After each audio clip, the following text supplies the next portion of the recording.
मित्रों, जैसे जैसे विज्ञान तरक्की करता है, उद्योग तरक्की करते हैं, प्रबंधन की टूल्स एंड टेक्निक्स नई नई आती हैं, उसी हिसाब से हमारा स्किल सेट या हमारी कॉम्पिटेंसी भी बदलती रहती है। तो आज मैं उन 10 सॉफ्ट स्किल्स की बात कर रहा हूं या 10 उन सॉफ्ट कॉम्पिटेंसीज की बात कर रहा हूं जो आने वाले वर्ष 2024 के लिए बहुत आवश्यक हैं। यदि आपको अपना कैरियर में बूस्ट लाना है, अपने कैरियर को आगे बढ़ाना है, तो इन 10 सॉफ्ट स्किल्स को, कॉम्पिटेंसीज को समझिए, अपने में पैदा कर अपने कैरियर को और ऊंचाइयों तक ले जाने का प्रयास कीजिए। अगले हम 30 मिनट में इन 10 कॉम्पिटेंसीज की या स्किल सेट की बात करेंगे। Number 1 adaptability and resilience, number 2 emotional intelligence और human factor, number 3 learning agility, number 4 digital and data literacy, number 5 sustainability literacy, number 6 problem solving, number 7 critical thinking in age of information overload, क्योंकि आज information कहां से, किस तरह से, किसको कितनी, किस तरह से फीड की जा रही है, ऐसा लगता है कि ओवरलोडिंग हो गई है। तो उसमें क्रिटिकल थिंकिंग कैसे बनाए। Number 8 networking, number 9 credible activist, सभी एक्टिविस्ट है लेकिन हम क्रेडिबल एक्टिविस्ट कैसे बने। Number 10 global awareness in hyper connected world, कि मेरा जो आज का हाइपर कनेक्टेड वर्ल्ड है, इसमें मैं अपनी अवेयरनेस को कैसे in the interest of business में यूज करूं। आइए एक एक करके इन सब चीजों को समझते हैं और अपने जीवन में उतारने के प्रयास करने के, परिभाषाओं को समझने की कोशिश करते हैं। सबसे पहला है एडेप्टेबिलिटी एंड रेजिलेंस, कि विषमताओं से बाहर आना, महत्वपूर्ण आदतों या अपने हैबिट्स को डेवलप करना, महत्वपूर्ण बदलावों को सही दिशा देना ही स्वीकार्यता और धैर्यता का प्रमुख उदाहरण है। इसकी कुछ परिभाषाएं देकर फिर इसके उदाहरणों पर बात करेंगे। एडेप्टेबिलिटी एंड रेजिलेंस की डेफिनेशंस जो डिक्शनरी में दी गई है, वह मैं आपके सामने रखने की कोशिश कर रहा हूं। The ability to adjust to difficult conditions और सर्कमस्टांसेस। एडेप्टेबिलिटी वह है जब हम कठिन से कठिनतम परिस्थितियों में अपने आप को एडजस्ट करते हैं, वह एडेप्टेबिलिटी है। उसमें हम निराश, हताश या दुखी नहीं होते, उनको हम एडेप्ट करते हैं, होना है होगा, मैं उसमें क्या कर सकता हूं, उसका आंसर ढूंढना। Number 2 the definition of resilience. Resilience धैर्यता क्या है। Ability of a person to adjust, to over या to recover readily from illness, adversity, major life changes. जब भी हमारे जीवन में कोई बड़ा बदलाव आता है या हम बीमार हो जाते हैं या कोई एडवर्स कंडीशंस पैदा हो जाती हैं, तो उनसे बाहर बिना किसी शोर शराबे के, बिना किसी लोगों को डिस्टर्ब किए हम कैसे बाहर आते हैं, वह हमारी धैर्यता मानी जाती है। इसकी एक और भी परिभाषा दी जाती है, एबिलिटी ऑफ ए सिस्टम और ऑर्गेनाइजेशन टू रेस्पॉन्ड टू और recover readily from a crisis, disruptive process etcetera. व्यापार में या किसी भी व्यवसाय में हम कोई ना कोई डिस्ट्रप्टिव प्रोसेस आती रहती है, उससे बाहर कैसे आए और अपने क्राइसिस को चुपचाप कैसे फेस करें। तो ये दोनों चीजें हमारी एडेप्टेबिलिटी और रेजिलेंस की परिभाषा में आती है। मैं यहाँ एक दो उदाहरण और भी देना चाहता हूं। खुले मन से जिज्ञासाओं को बदलने के अवसरों और विकास के साधनों से अपने आप को जोड़ना, जो आपके लक्ष्य की पूर्ति के लिए आवश्यक हों उनको स्वीकारना, एडेप्टेबिलिटी और रेजिलेंस के प्रमुख उदाहरणों में से एक है। एक और उदाहरण देता हूं। धैर्यता आपके व्यक्तिगत या व्यावसायिक विकास के रास्ते में आई बाधाओं और विपत्तियों को सुगमता से, सरलता से निपटने की कला है।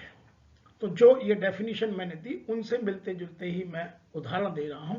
इसीलिए अब आवश्यकता है एडेप्टेबिलिटी और रेजिलेंस की, क्योंकि जीवन में या व्यवसाय में या हमारे करियर में कभी भी विपत्ति आ सकती है या कोई ऐसी प्रॉब्लम पैदा हो सकती है जिससे हमें आने में कठिनाई हो, तो हम उन चीज़ों को आराम से अडेप्ट करें और उनसे बाहर आने के प्रयासों में धैर्यता से काम कर अपने आप को उससे बाहर निकालें। दूसरी जो आज सबसे बड़ी सॉफ्ट स्किल की आवश्यकता है वो है इमोशनल इंटेलिजेंस, कि हम भावनात्मक रूप से या हमारी संवेदनात्मक बुद्धि किस तरह से कार्य करती है। आज इंटेलिजेंस की या इंटेलेक्चुअलिटी की इतनी आवश्यकता नहीं है क्योंकि वह पहले से ही कूट कूट कर भरी हुई है। हमें जरूरत है इमोशनल इंटेलिजेंस की, क्योंकि हम सदैव मानव के साथ काम करते हैं और मानव को मानव विकास के लिए उसकी भावनाओं को समझना, स्वयं की या दूसरों की भावनाओं को या संवेदनाओं को समझना, व्यक्त करना और उन्हें नियंत्रित करने की योग्यता पाना ही इमोशनल इंटेलिजेंस है। आइए इसकी भी कुछ परिभाषाएं देते हैं। रिसर्चर्स कहते हैं, ऐसा जो रात दिन खोज करते रहते हैं, रिसर्च करते रहते हैं, वो इन चीज़ों को इस तरह से कहते हैं कि हमारे जीवन में इमोशनल इंटेलिजेंस के 4 लेवल होते हैं। सबसे पहला लेवल क्या कहा? Perceiving emotions. सबसे पहले हम इमोशंस को परसीव कैसे करते हैं, उनको अपने जीवन में देखते कहते हैं। Recognising emotions in our self and others, स्वयं में भी और दूसरे में भी हम कैसे देखते हैं। दूसरा है रीजनिंग विद इमोशंस, हम कितनी तार्किकता के साथ उस भावनाओं को प्रदर्शित करते हैं। Using emotions to promote thinking and response, क्योंकि भावनाएं हमारी हमें सोचने के तरीकों से ज़्यादा बाहर निकलती हैं। नंबर 3, अंडरस्टैंडिंग इमोशंस, हम इमोशंस को कैसे समझते हैं। इंटरप्रेटिंग द कॉज और मीनिंग बिहाइंड एंड इमोशन, किसी भी भावना के पीछे ऐसी क्या कारण है, ऐसे क्या मायने छुपे हुए हैं जिनको हम ठीक से इंटरप्रेट कर अपने जीवन में आगे बढ़ सकते हैं। तो फीलिंग ऑफ अंडरस्टैंडिंग और उसका इंटरप्रिटेशन करना बहुत आवश्यक है। नंबर 4 है मैनेजिंग इमोशंस। ये बिल्कुल क्रम में मैंने लिखने की कोशिश की है कि हम परसीव कैसे करते हैं, रीजनिंग क्या लगाते हैं, अंडरस्टैंडिंग कैसे और फिर उसे मैनेज कैसे करते हैं। How to regulate your emotions and others emotions, हम उनको कैसे रेगुलेट करते हैं, उनको कैसे समझते हैं, यह उस पर निर्भर करता है। नंबर नेक्स्ट हम बात करेंगे learning agility.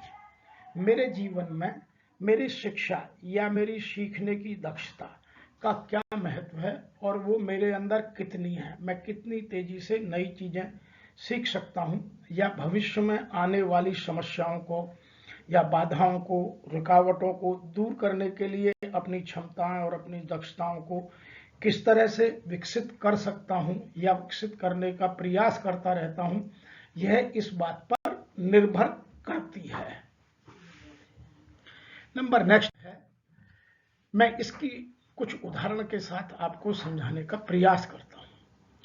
A mindset and corresponding collection of practices that allow leaders to continually develop, grow and utilize the new strategies that will equip them for the increasingly complex problems they face in their organizations. इसका मतलब यह हुआ कि इस तरह का अपनी मानसिक दशाओं को डेवलप करना या उनके बारे में सोचना जो हमें नई स्ट्रेटजी, नई रास्ते बताते हों, किसके लिए, कि हम ग्रो कैसे करें या विषम परिस्थितियों में अपने रिसोर्सेज को यूटिलाइज कैसे करें, उन सब से बाहर निकलने के लिए। तो इसके लिए हमें 5 तरह की एजिलिटी की जानने की आवश्यकता है। सबसे पहले है मेंटल एजिलिटी, मैं अपने मानसिक विकास के लिए क्या कर रहा हूं। दूसरा पीपल एजिलिटी, तीसरी चेंज एजिलिटी, चौथी है रिजल्ट एजिलिटी और सबसे इंपॉर्टेंट है सेल्फ अवेयरनेस, कि मैं अपने बारे में कितना जानता हूं और अपनी वीकनेसेस को रिमूव करने के लिए क्या कर रहा हूं और अपनी स्ट्रेंथ को और स्ट्रेंथन करने के लिए मैं क्या कर रहा हूं। तो यह सब जानना, समझना और उन सबको प्रयोग करना आज की हमारी जो सॉफ्ट स्किल्स हैं उनमें इस सब का महत्व है। क्योंकि जितनी हमारी मेंटल एजिलिटी बढ़ती जाएगी उतना हमारा लेवल ऑफ कॉन्फिडेंस बढ़ जाएगा, स्पॉन्टेनियस डिसीजन मेकिंग बढ़ जाएगी, न्यू नॉलेज हम गेन कर पाएंगे, या अपने अंदर आपकी स्किलिंग या रीस्किलिंग कर अपने प्रॉब्लम से बाहर आने का प्रयास करेंगे। तो ये कुछ उदाहरण हैं। नेक्स्ट सॉफ्ट स्किल की बात करते हैं, डिजिटल एंड डिजिटल लिटरेसी। आज का डेटा कलेक्शन या आज का इंफॉर्मेशन कलेक्शन अब मैनुअल नहीं रहा, सब डिजिटलाइज्ड है और सब डेटा लिटरेसी को समझना बहुत आवश्यक है। उसके भी मैं कुछ उदाहरण या उसकी डेफिनेशन परिभाषा देकर बात करना चाहता हूं। According to educators and industry experts, data literacy is the ability to read, data को पढ़ना, डेटा को एनालाइज करना, डेटा के भाव को, उसके कंटेंट को समझना, उसको अपने हित के लिए प्रयोग करना और उसको अपने हिसाब से दूसरों तक पहुंचाना। Ability to properly communicate with data, ये सब हमारी बिजनेस एक्शंस को या हमारे आउटकम को बढ़ाने में जो मदद करते हैं उनको समझना डेटा लिटरेसी कही जाती है।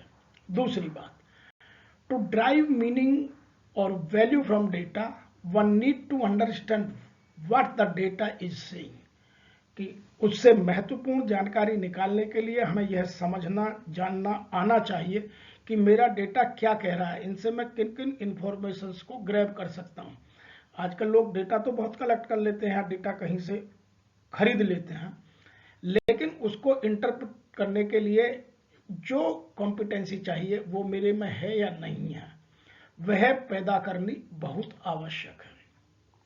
They also need to understand the context of the data and its source and construction to make informed decisions based on their findings.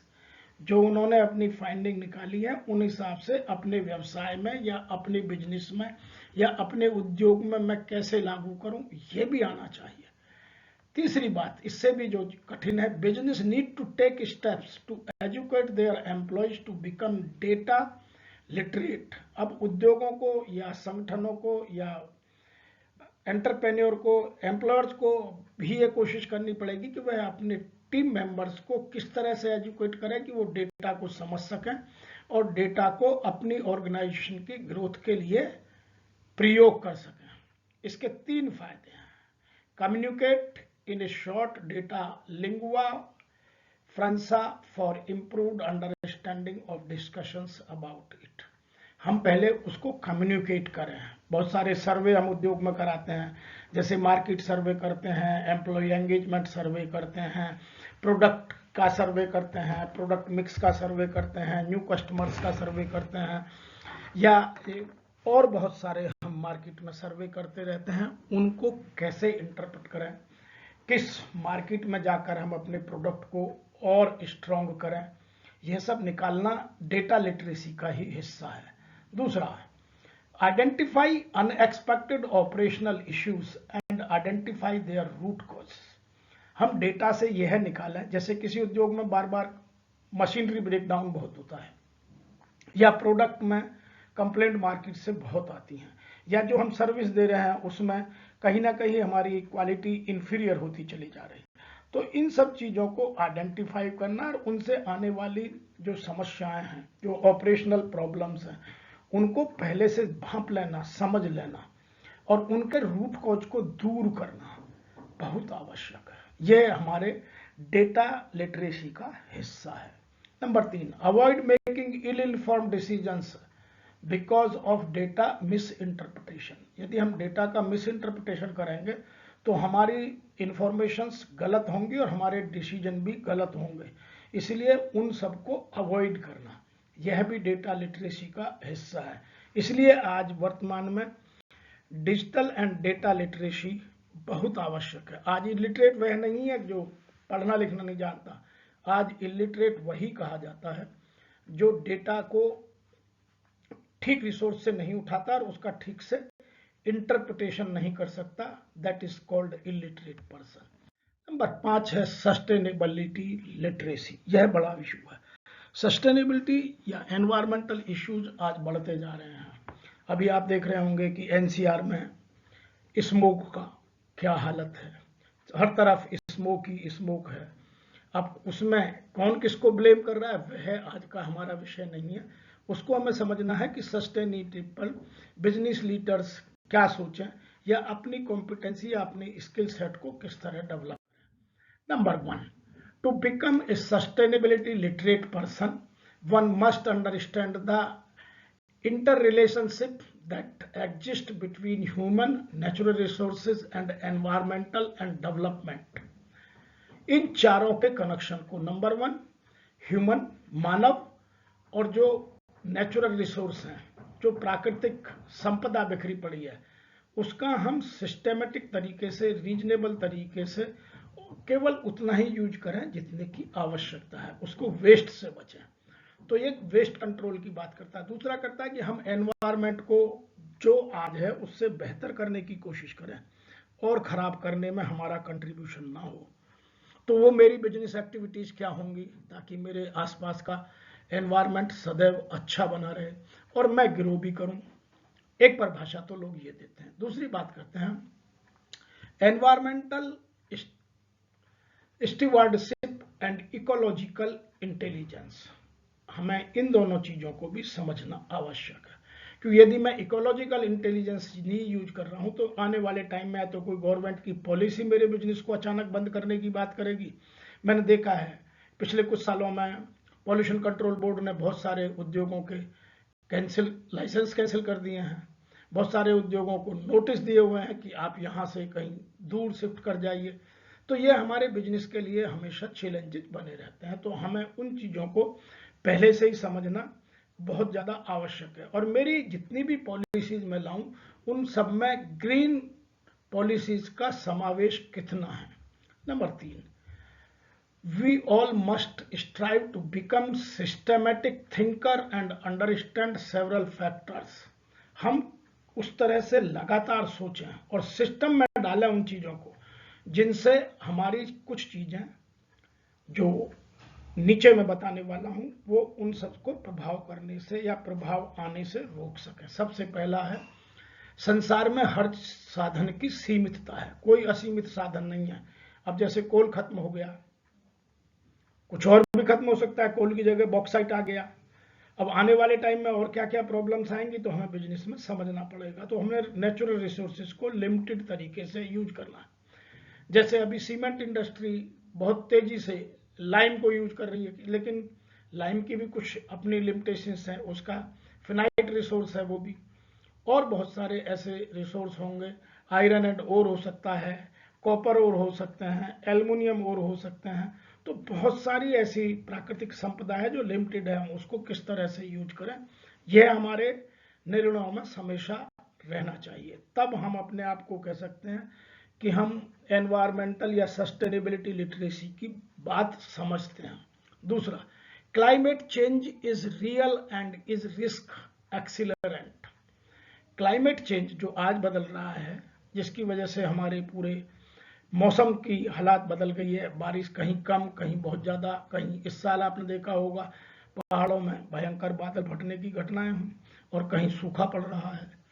तो जो क्लाइमेट चेंज है, जो हमारे नॉर्थ पोल पर, साउथ पोल पर ग्लेशियर्स पिघलने लगे हैं, तो जल का स्तर बढ़ सकता है। हम उन सब चीजों को समझें और अपने बिजनेस में इस तरह की डिसीजन लें ताकि उन सब पर कहीं कोई हमारे बिजनेस का इम्पैक्ट 0.0001% भी कंट्रीब्यूट ना करता हो। Number 3, that all human are equal regardless the gender, race and religion. प्रत्येक मानव हमारे लिए उसी तरह से कीमती और इम्पोर्टेंट है। हमें उसमें ना तो जेंडर का, ना रेस का, ना धर्म का कोई भेदभाव करना चाहिए। हमें सबको समान समझकर सबको समान अवसर देना, सबकी समान उपयोगिता अपने बिजनेस में, अपने व्यापार में, अपने व्यवसाय में, अपने उद्योग में, अपने संगठन में लाना अत्यंत आवश्यक है, ताकि हम लंबे समय तक अपने बिजनेस में सस्टेनेबिलिटी दे सकें और उसको फ्यूचर को हम इंश्योर कर सकें कि हाँ, ना तो रिसोर्स की वजह से, ना पावर की वजह से, ना एनर्जी की वजह से, ना मैन पावर की वजह से मेरा बिजनेस कभी भी कोई किसी तरह की कठिनाई में आएगा। तब मैं कह सकता हूं कि मैं एनवायरमेंटल या सस्टेनेबल लिटरेसी को जानता हूं और अपने बिजनेस में प्रयोग करता हूं। तो यह बहुत बड़ा विषय हो गया है। नंबर 6 है प्रॉब्लम सॉल्विंग। आने वाले समय में हमें प्रॉब्लम को हम कैसे सॉल्व करते हैं, क्योंकि प्रॉब्लम्स हर जगह आनी है, बिना प्रॉब्लम्स के कोई गतिविधि जीवन में होती नहीं है। तो प्रॉब्लम सॉल्विंग के लिए मैं अपने employ consider problem solving as a crucial contribution to the success of the organisation. वो एम्प्लॉय सबसे ज्यादा प्रॉब्लम सॉल्वर्स माने जाते हैं जो क्रूशियल कंडीशंस में बिजनेस को सक्सेस को आगे बढ़ाने में मदद करते हैं। Problem solving skill can empower you to manage issue in both personal and professional life. तो प्रॉब्लम सॉल्विंग केवल पर्सनल में ही नहीं, प्रोफेशनल में भी, और प्रोफेशनल पर्सनल दोनों में आपको आगे बढ़ाने में मदद करती है। Solving problems is an unconscious effort as we do it every day in our lives without even knowing it। तो यदि कोई यह सोचता है कि मैं प्रॉब्लम सॉल्विंग से प्रॉब्लम सॉल्व कर दूंगा, नहीं, प्रॉब्लम सॉल्विंग एक ऐसा अनकॉन्शियस अनभिज्ञ एफर्ट्स है जिसको हम बिना जाने ही रोजाना अपने जीवन में करते रहते हैं। तो वह हमारे कहने से नहीं, हमारे व्यवहार में, हमारी हैबिट्स में, हमारे एक्शंस में दिखाई देनी चाहिए। तब मैं कह सकता हूं कि मैंने अपनी प्रॉब्लम सॉल्विंग स्किल को या कॉम्पिटेंस को डेवलप किया है। नंबर 7 पर बात करते हैं critical thinking in an age of information overload. आज हर तरफ से हमें इंफॉर्मेशन मिल रही है, चाहे हमारा मोबाइल फोन पर, सोशल मीडिया पर, इंटरनेट पर, कहीं से इंफॉर्मेशंस पर, कोई होर्डिंग्स, बोर्ड, मीटिंग्स, इवन हमारी जो सोशल टॉक है उनमें भी। तो हमें उन चीजों को समझना, जानना बहुत आवश्यक है। उसके लिए मुझे अपने जीवन में कुछ चीजें करना बहुत आवश्यक है, जैसे कि मैं किसी भी इंफॉर्मेशन का क्रिटिकल असेसमेंट कैसे करता हूं। उसके लिए हमें इन चीजों को समझना आवश्यक है कि मेरी थिंकिंग बहुत क्रिटिकल हो जाए। Critical thinking is analysing, evaluating and synthesising information. 3 काम करने हैं। मैं एनालाइज कैसे करता हूं, प्रॉब्लम्स को इवेल्युएट कैसे करता हूं और उसको सिंथेसाइज कैसे करता हूं टू मेक इन्फॉर्म डिसीजंस और जजमेंट्स। मैं अपने निर्णयों को या अपने काम करने के तौर तरीकों को, अपनी पॉलिसीज को उनसे कैसे कनेक्ट करता हूं। It involve using logic, reasoning and evidence based analysis.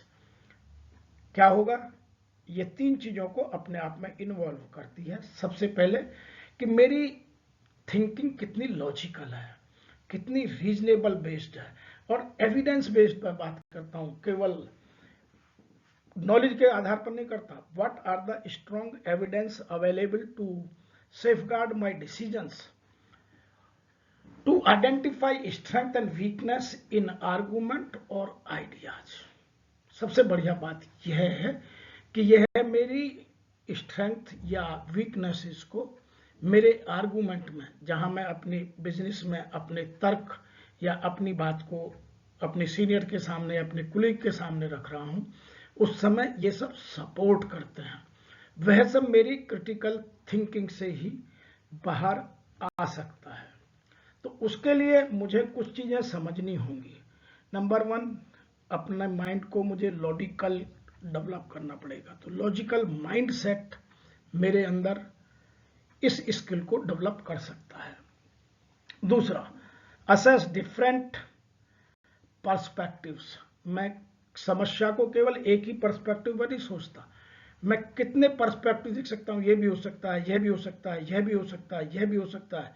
तो मेरे माइंड में एक ही समस्या के कितने पर्सपेक्टिव मैं देख पाता हूं, यह उसमें भी मदद करता है।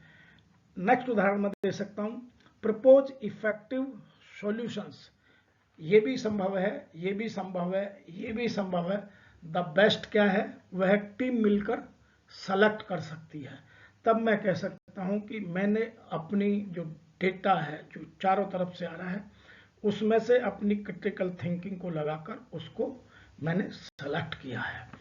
और नेक्स्ट है नेटवर्किंग। आज का जमाना नेटवर्किंग का है, क्योंकि अब डिस्टेंस का कोई मीनिंग नहीं रहा। तो जिसकी जितनी स्ट्रांग नेटवर्किंग है वह उतना अपने बिजनेस में या अपने व्यवसाय में, प्रोफेशन में या अपने करियर में उतनी ही ऊंचाइयां पा रहा है। तो networking has become a very important skill now. तो उसके लिए मुझे क्या करना है, नेटवर्किंग के लिए, networking is the exchange of information and ideas among people with a common profession or special interest, usually in an information social setting। यह बात समझने की है कि मैं अपनी इंफॉर्मेशन किन के साथ एक्सचेंज करता हूं, किन के साथ मैं अपने आइडिया शेयर करता हूं, वो मेरे कॉमन प्रोफेशन के हैं या मेरे स्पेशलाइज इंटरेस्ट के हैं। यह उन सब चीजों पर निर्भर करता है। दूसरा, networking often begins with a single point of common ground. Networking वहीं बनता है जहां दोनों में कॉमन थिंकिंग का या कॉमन इंटरेस्ट का कोई पॉइंट होना बहुत आवश्यक है। नेक्स्ट, मैं इसमें एक बात और भी कह दूं, professionals use networking to extend their circle.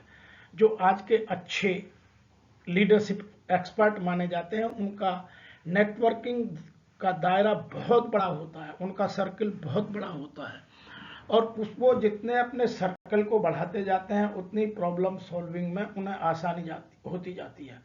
Find out about job opportunities in their fields. Number 1 तो एक तो उन्हें जॉब अपॉर्चुनिटी बहुत मिल जाती हैं। दूसरा, increase their awareness of news and trends of their field and their greater world. वो उन्हें रोजाना अपनी नेटवर्किंग से ही सूचनाएं मिलती हैं, अवेयरनेस मिलती है, क्या ट्रेंड हो रहा है मार्केट में, क्या क्या बदलाव आने वाले हैं, गवर्नमेंट किस तरह की पॉलिसी के बारे में सोच रहा है, इंटरनेशनली क्या क्या इवेंट्स या घटनाएं घट रही हैं, उन सब का मेरे बिजनेस पर क्या इम्पैक्ट आ सकता है। यह नेटवर्किंग से बड़े आराम से हमें बात समझ में आती है। नंबर 7 है क्रेडिबल एक्टिविस्ट। यह खास तौर से जो ह्यूमन रिलेशंस के लोग हैं उनमें होना बहुत आवश्यक है, लेकिन सबके लिए बहुत जरूरी है कि मैं एक क्रेडिबल एक्टिविस्ट हूं, खाली एक्टिविस्ट नहीं हूं। क्रेडिबल एक्टिविस्ट का मतलब है कि मैं एक टीम का अच्छा टीम प्लेयर बनूं। इसकी डेफिनेशन मैं कुछ इस तरह से देना चाहता हूं, a credible activist is a professional who embodies number 1 trustworthiness and commitment. जिसकी ट्रस्टवर्दीनेस जो कहता है वही करता है। दूसरा, अपने कमिटमेंट का पक्का है, once one has committed he will fulfil. तो ये दो चीजें बहुत जरूरी हैं। अब मैं ट्रस्टवर्दीनेस की आपको परिभाषा दूं। Trustworthiness एंटेल्स reliability and credibility. मेरी रिलायबिलिटी कितनी है। बहुत सारे लोग यही बिजनेस में या अपने करियर ग्रोथ में क्वेश्चन करते हैं कि I am not getting promotions, but they can not understand what is their reliability and credibility rate in the market. और रिलायबिलिटी के लिए आपने जो कहा या बिना कहे भी आप प्रॉब्लम सॉल्विंग में या लोगों की मुसीबत के समय में कितने उनके साथ खड़े रहे उस पर डिपेंड करता है। Commitment translates into the deep passion for their role and a determination to enact meaningful change. Commitment वह है कि जो आपके पैशन को बहुत आगे बढ़ाता है और आपका जो निश्चयात्मक तरीका है काम करने का उसको मीनिंगफुल चेंज में बदलता है। खाली ऐसे ही नहीं कुछ भी कर दो, उसका मतलब नहीं है। जिसका कुछ मीनिंग निकलता हो उन चीजों में आपको आगे बढ़ाने में मदद करता है। नेक्स्ट हम बात करेंगे जो आज का सबसे इंपॉर्टेंट है, जिसकी आवश्यकता अभी पिछले कुछ सालों में बढ़ी है, global awareness in hyper connected world. आज वर्ल्ड बिल्कुल एक स्मार्ट विलेज की तरह हो गया है। इंटरनेट से 1 मिनट में कहीं मैसेज भेज सकते हैं, व्हाट्सएप से भेज सकते हैं, किसी से इंफॉर्मेशन ले सकते हैं, दे सकते हैं। तो world has become a very small place of work. अब डिस्टेंस का कोई मीनिंग नहीं रह गया है, लेकिन इसके नए जो मीनिंग हैं जो आज के परिप्रेक्ष्य में देखे जाने चाहिए वो ये है। The hyper connected intelligent world refers to a future vision in our society where advance technologies. मैं जब भी फ्यूचर का विजन कोई बनाता हूं तो उसमें एडवांस टेक्नोलॉजी को कितना जगह देता हूं। परवेसिव कनेक्टिविटी, मेरी लोगों के साथ कनेक्टिविटी कितनी अधिक है। आर्टिफिशियल इंटेलिजेंस को, क्योंकि आपको ह्यूमन रिसोर्स की लिमिटेशंस बढ़ती जाएंगी, उनकी अपनी कुछ ना कुछ लिमिटेशंस होते हैं, ह्यूमन एरर्स के चांसेस हमेशा बने रहते हैं। आर्टिफिशियल इंटेलिजेंस को कितना जगह देता हूं और उनको मैं कितना सिग्निफिकेंटली अपने एक्शंस में ट्रांसफॉर्म कर रहा हूं। ऐसा नहीं केवल मैं उन पर चर्चा करता हूं लेकिन जब मुझे एक्शन लेने की जरूरत पड़ती है तो मैं कोई एक्शन नहीं लेता, तो वहां उनको अपने एक्शंस में ट्रांसफॉर्म करना। The way we live, the way we work and interact with our surroundings, तीनों चीजों में हम कैसे रह रहे हैं, कैसे काम कर रहे हैं और लोगों के साथ अपने इर्द गिर्द के दायरे में किस तरह से इंटरेक्ट करते हैं। इन तीनों चीजों में उनका प्रभाव, किसका प्रभाव? Advance technology, pervasive connectivity, artificial intelligence, इन तीनों का प्रभाव कितना स्पष्ट नजर आता है। It envisions a highly interconnected ecosystem of devices, systems, and infrastructure that are seamlessly integrated and capable of intelligence decision making. ये मेरे रोजाना के इकोसिस्टम में किस तरह से मैं उनको डिवाइस की तरह या सिस्टम की तरह या इंफ्रास्ट्रक्चर यूज कर रहा हूं, सीमलेसली, बिना किसी भेदभाव के उन्हें मैं इंटीग्रेट कर पा रहा हूं अपने इंटेलिजेंस डिसीजन मेकिंग के हिस्से में। तो यह एक नया एरिया है और इन सबको मुझे समझना पड़ेगा, क्योंकि जब तक मैं इन सबको डे टू डे की एक्टिविटी में, how we live, how we work and how we interact, तो यदि मैं इन तीनों चीजों को, advance technology, pervasive connectivity and artificial intelligence को यूज नहीं कर रहा हूं तो मैं बहुत पीछे रह जाऊंगा, लोग बहुत आगे निकल जाएंगे। तो ये 10 सॉफ्ट स्किल्स अपने आप में पैदा करना बहुत आवश्यक हो गया है।